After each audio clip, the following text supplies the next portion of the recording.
War has brought inflation, even to the graveyard.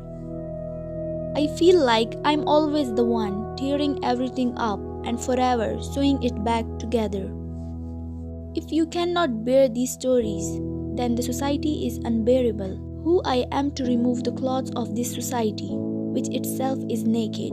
I don't even try to cover it, because it's not my job.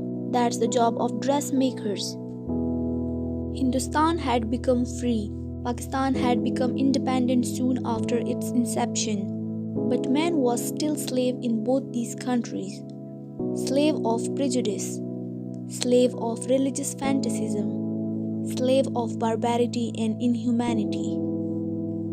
If man has to make a woman the center of his love, why should he integrate animality into his sacred human emotion? Is love incomplete without it? Is love the name of physical exercise?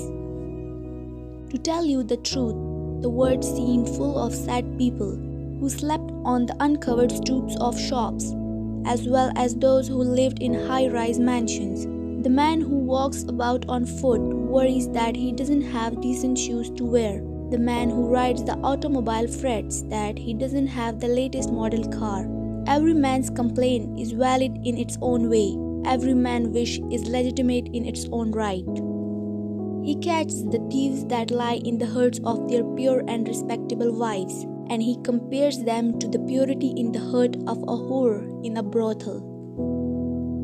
A man remains a man, no matter how poor his conduct. A woman, even if she were to deviate from one instance, from the role given to her by men, is branded a whore. She is viewed with lust and contempt. Society closes on her doors. It leaves a jar for a man stained by the same ink.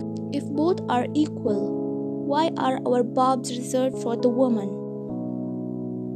For me, remembrance of things past has always been a waste of time.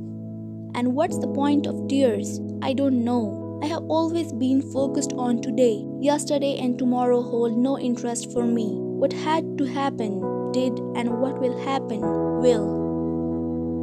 I wondered why people considered escapism so bad.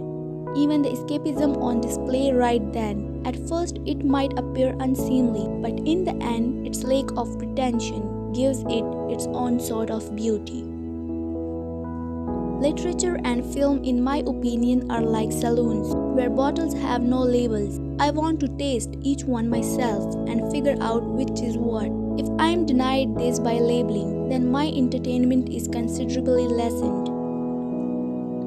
The field that cannot feed, even its tiller burn down every stalk that stands on it. Writers rarely set out to be national writers. They need small, intimate words, full of details. The macro scale of countries, especially those as wide and various as India, cannot be their direct material.